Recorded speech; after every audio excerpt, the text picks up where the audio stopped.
Assalamualaikum warahmatullahi wabarakatuh. Perkenalkan, nama saya Muhammad Rizky Febrian dari kelas B, Prodi S1 Manajemen. Di saya akan menjelaskan yaitu materi tentang mata kuliah pengantar bisnis, yaitu pertemuan pertama, pertemuan kedua, dan pertemuan ketiga. Nah, berikut adalah materinya. Pertemuan pertama yaitu tujuan, pengertian, pelaku, dan perbedaan bisnis. Tujuan pembelajaran materi pertama yaitu mahasiswa diharapkan mampu untuk menyelesaikan dan memahami tentang tujuan bisnis, pengertian bisnis, pelaku bisnis, dan dapat membedakan perbedaan antara perusahaan besar dan perusahaan kecil. Yang pertama adalah tujuan bisnis. Tentu seseorang pebisnis memiliki tujuan yang jelas. Ada tujuan yang penting saat berbisnis, yaitu kebutuhan yang berkeanekaragaman, yaitu awalnya bisnis adalah bertukar barang atau jasa, karena pada masa lalu itu belum ada uang sehingga terjadinya barter. Pada zaman sekarang pun hampir tidak ada berubah, yakni orang berbisnis untuk mendapatkan uang dan uangnya untuk digunakan untuk memenuhi kebutuhan hidupnya. Yang kedua adalah kebutuhan dan keinginan. Pada dasarnya kebutuhan ialah terbatas. Yang tidak terbatas ialah keinginan. Orang berbisnis yaitu untuk memenuhi kebutuhan hidupnya. Setelah kebutuhan hidupnya tercukupi, maka lahirlah sebuah keinginan yang harus dipenuhi. Yang kedua adalah pengertian bisnis. Ada beberapa pengertian bisnis yang dapat kita pahami, yakni menurut Hughes dan Kapur, yaitu kegiatan individu yang untuk menghasilkan dan menjual barang dan jasa untuk keuntungan dan memenuhi kegiatan masyarakat.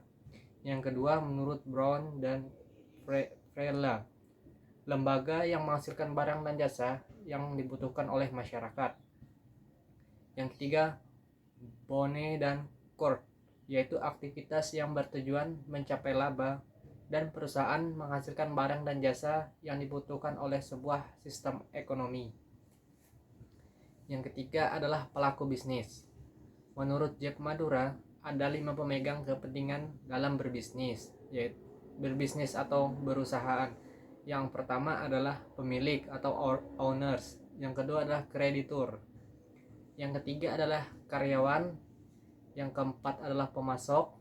Yang kelima adalah pelanggan. Yang keempat adalah perbedaan bisnis. Perbedaan bisnis besar dan bisnis kecil. Bisnis kecil yaitu umumnya pemilik adalah manajer, daerah operasional lokal, organisasinya sederhana, pemiliknya sangat dekat dengan karyawan, banyak kegagalan, sering terjadi kegagalan, pemilik serba bisa. Sedangkan bisnis besar yaitu manajer adalah bukan pemilik, regional atau nasional, organisasinya kompleks, pemilik tidak kenal dengan karyawan, jarang terjadi gagal, yaitu manajemen sebagai spesialis. Berikut adalah materi pertemuan kedua, yaitu tentang tanggung jawab sosial perusahaan. Tujuan pembelajaran pada materi kedua ini yaitu mahasiswa mampu memahami dan menjelaskan tentang tanggung jawab sosial kepada pelanggan, tanggung jawab sosial kepada pekerja, tanggung jawab sosial kepada kreditur, tanggung jawab sosial kepada pemegang saham, tanggung jawab sosial kepada lingkungan. Tanggung jawab sosial yaitu sebuah lembaga bisnis atau perusahaan yang harus mampu menyelaraskan semua sumber daya yang mereka miliki, yaitu untuk mencapai tujuan, dan harus memperhatikan 5 aspek berikut, yaitu pelanggan, pekerja, pemegang saham, kreditur, dan masyarakat. Yang pertama adalah tanggung jawab sosial kepada pelanggan, yaitu kode etik, tetapkan kode etik. Yang kedua monitor keluhan pelanggan, memperbolehkan umpan balik terhadap pelanggan, memastikan tanggung jawab terhadap pemerintah, yaitu peraturan keamanan produk, peraturan periklanan, peraturan persaingan industri. Yang kedua adalah tanggung jawab sosial kepada pekerja, yaitu memastikan tempat kerja adalah tempat yang nyaman dan baik. Yang kedua yaitu memastikan tidak ada namanya diskriminasi. Yang ketiga, kesamaan kesempatan, tidak ada sara. Yang keempat yaitu keluhan prosedur, kode etik, dan undang-undang ketenagakerjaan. Yang ketiga adalah tanggung jawab sosial kepada kreditur. Jika suatu perusahaan ada masalah keuangan dari tidak dapat memenuhi kewajiban, maka perusahaan wajib memberitahukan kepada kreditur, dan biasanya kreditur tersebut memperpanjang jatuh tempo pembayaran serta memberikan vonis dalam mengatasi masalah keuangan terhadap perusahaan tersebut. Keempat yaitu tanggung jawab sosial kepada pemegang saham. Perusahaan bertanggung jawab memuaskan pemilik atau pemegang saham. Manajer perusahaan memonitor keputusan perusahaan untuk meyakinkan bahwa mereka membuatnya untuk kepentingan pemilik atau pemegang saham. Yang kelima yaitu tanggung jawab sosial kepada lingkungan. Kita harus bertanggung jawab misalnya terhadap polusi udara, CO2 yang berbahaya bagi kesehatan masyarakat di sekitar perusahaan tersebut, atau juga limbah pabrik yang mencemari air akibat buangan yang tidak tepat. Bisa juga terjadi kebisingan pabrik jika ada di permukiman padat penduduk. Semua ini adalah dampak lingkungan yang dihasilkan oleh perusahaan, dan kita harus bertanggung jawab terhadap dampak lingkungan dampak lingkungan perusahaan terhadap masyarakat. Berikut adalah materi pertemuan ketiga, yaitu tentang badan hukum, bentuk hukum, lingkungan, kebaikan, dan buruk perusahaan. Tujuan pembelajaran pada materi pertemuan ketiga ini yaitu mahasiswa mampu memahami dan menjelaskan tentang bentuk hukum perusahaan, lingkungan perusahaan atau bisnis, bentuk-bentuk perusahaan, serta kebaikan dan buruknya perusahaan.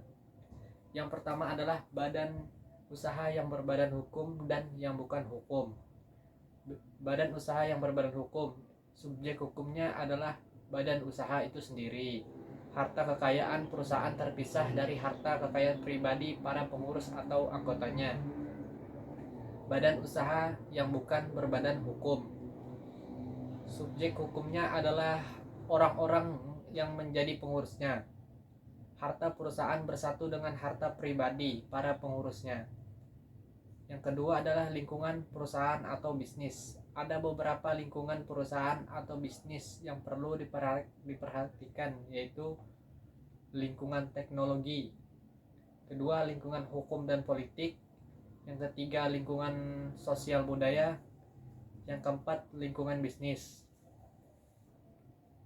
Yang ketiga adalah bentuk-bentuk perusahaan serta baik dan buruknya. Yang pertama adalah perusahaan perseorangan. Baiknya yaitu perusahaan ini mudah didirikan.